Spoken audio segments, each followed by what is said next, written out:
The Americans at the end of World War II sold all their T-6s.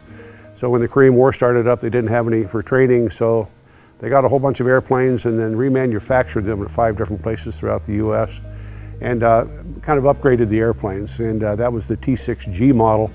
And the Canadian version is very similar to that. This is the Harvard Mark IV. This is CCF 4-8, number 8 off the assembly line.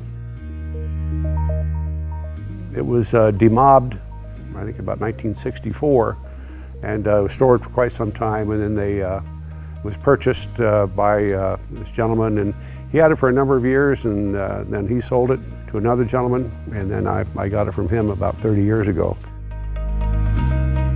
They started out small, then an intermediate, then this was the advanced airplane. There's some real subtle ones, such as the baggage door here is square. On all the other ones, it's got a diagonal cut here. That's so the airplanes that had the gunner seat in the back could swivel around so his knees would fit right here. That's one of the differences. The big difference is up front, where you have the exhaust stack, and it's got a wonderful heating system. As far as restoration goes, we did have to do an annual or a engine overhaul. So I did the engine and prop overhaul. I redid the interior because the interior just looked like the devil. And of course the side panels come off during the annual inspection. Those were all cleaned and resprayed. We put them all back together, all the instruments back in them. And it's painted by an ex-RCAF guy, so this is about as accurate, I suppose, as you can get. It's almost an affordable airplane, and there's a lot of them out there. Parts are readily available, exceptionally robust. The engine is just a real peach. It's just a wonderful atmospheric airplane. It's like a Harley Davidson with wings. It rumbles, it shakes a little bit. You know, the canopy always clatters back and forth.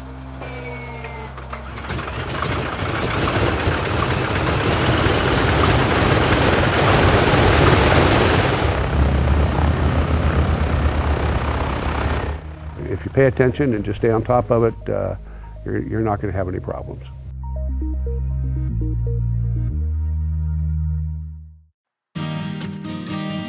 This airplane had been sitting in a barn for a couple of years. When I found it, the tires were flat, there was a mattress laying on the wing, dust about this thick on it, and I got an annual on it, and it started. I flew it home, and that was 36 years ago. It was in 2 squadrons in the RAF, was put in mothballs, then it was taken out of mothballs. It had 2,500 hours on it, and then it was, according to the logbook, completely disassembled, remanufactured at the factory, and then sent over to the Ghana Air Force, where they had all RAF aircrew and maintenance. It spent 1,000 hours there, and just before they demobbed it, they put a new engine in it, and then it came over here in the States.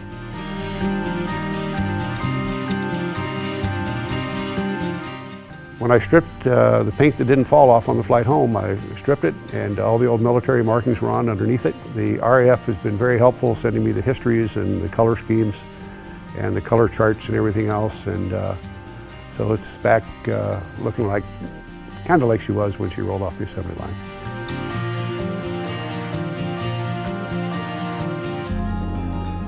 It's the de Havilland Gypsy Major engine, which is a little bit peculiar, and for the day it was a very reliable engine.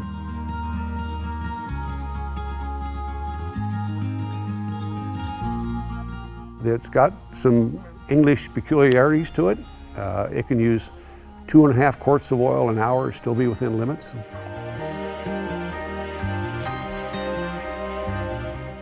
If this is like an old 427, 425 Corvette, you know, with no mufflers, then the Chipmunk is like a little Lotus Elan.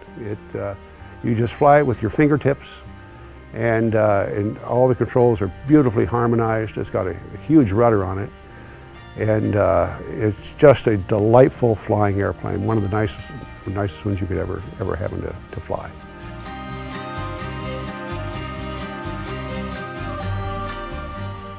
To own it, you know, you own it for however long you can fly. So you're kind of custodians, you know. You've all heard of this before, but it really is. So you want to keep these things going. They've given you so much satisfaction. You want to keep them going for you, and then make sure that the person that you pass it on to will take really good care of it too. You know, they don't make them anymore.